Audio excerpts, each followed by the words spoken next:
I'm Thomas Hutchinson. I'm a neurodivergent consultant. I specialise in workplace assessments and individual assessments in diversity, equity, inclusion and belonging.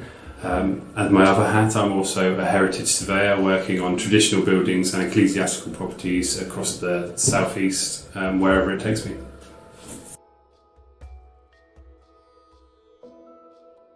So I first realised that I had dyslexia after reading the book Dyslexia, Understanding Its Pros, Cons and Symptoms by Kesha Smithson.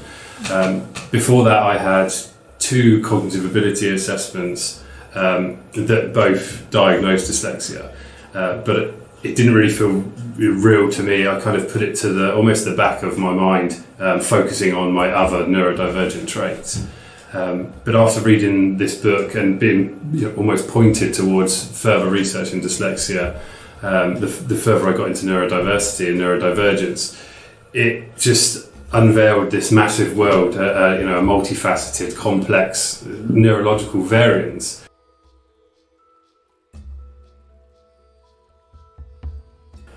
Technology by far it's one of the things that's really helped me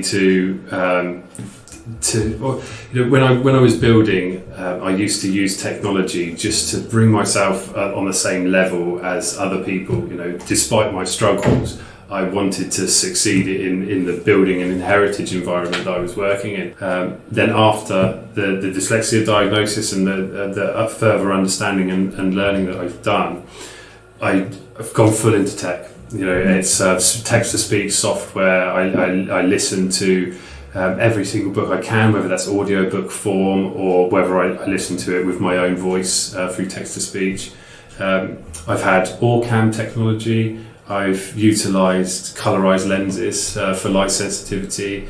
Pretty much anything that's out there at the moment, even as far as vagus nerve stimulation and neurosim technology, which is fantastic.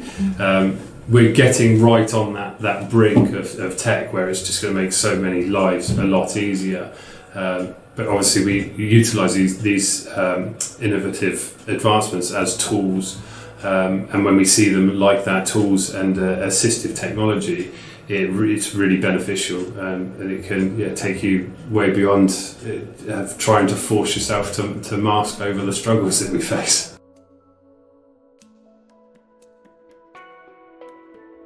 They're definitely pricing up work, estimating materials, estimating how long something's going to take me, especially with my other neurodivergent traits. I can get really hyper-focused into something. I can drastically underestimate or overestimate the amount of time something's going to take me. So for that, mind mapping really helps for starting off a project. It helps me to unload my brain and unload my thoughts and then connect what's important and what's not important. So definitely the issues that I faced with pricing up jobs and estimating time, the mind maps immediately help because you can understand how long things are going to take, and you can join things together. If you're doing two bits at one, or killing 2 birds with 1 stone, you can kind of draw a line and connect that. But definitely, I would say that the best way that I've dealt with the challenges is to express everything in a way that I would understand, that doesn't really affect anyone else. It doesn't affect other people. It just matters if I understand something. And then when I am sending off a report or sending off an invoice to someone, that's when the technology can kick in, because it can check my spelling, check my grammar, make sure that I'm not running off on a tangent or going down rabbit holes with different things. It really helped me to get everything into a system and then put it into a humanised form to send it off to the client.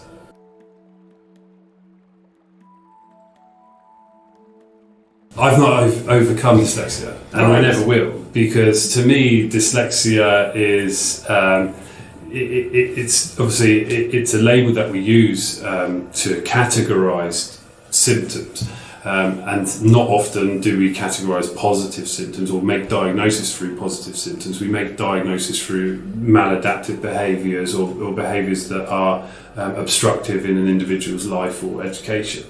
Now, there's no curing that. There's, these are different or variant neural connections in the brain, which to me means that there's nothing wrong with anyone that has dyslexia. They don't have, dyslexia is almost the vehicle that the outside world transmits inside us and moves through our brain, and how we visualize things and understand things. I'd say dyslexia was for me and my personal dyslexia, that is understanding that is what's helped me to overcome certain challenges that I faced before. I don't think that these challenges were even caused by the dyslexia. That I faced were part of that. The challenges that I faced was from a world that wasn't set up to manage or to give the right access and resources to individuals like myself who see things differently. So I think that it's very much that with the understanding and the research that's going on at the moment, that the more and more is being done, and the more I can speak about neurodivergence and neurodiversity in general, I just want to put it out there that there's no overcoming dyslexia, because dyslexia is part of your brain and how your brain works.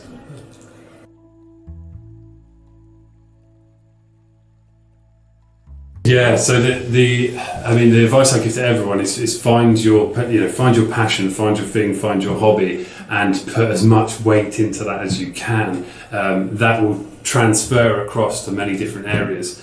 So if you can transfer your hobbies and interests into any manageable steps to get you to where you want to be. If you want to read a book, it's not about reading that whole book in one go. It's about taking things step by step and doing things progressively over time. And that's how you build the neural connections in your brain to be able to understand dyslexia and to reroute neural pathways, which is, thanks to neuroplasticity, an incredible thing. Yeah. So difficult to give advice to people because everyone is different, and there are over 8 billion brains in the world, and not one of them are the same. But if the more we talk and share our experiences, the more we give others a chance to understand their story and how their divergent or variant traits and abilities play a part in their life.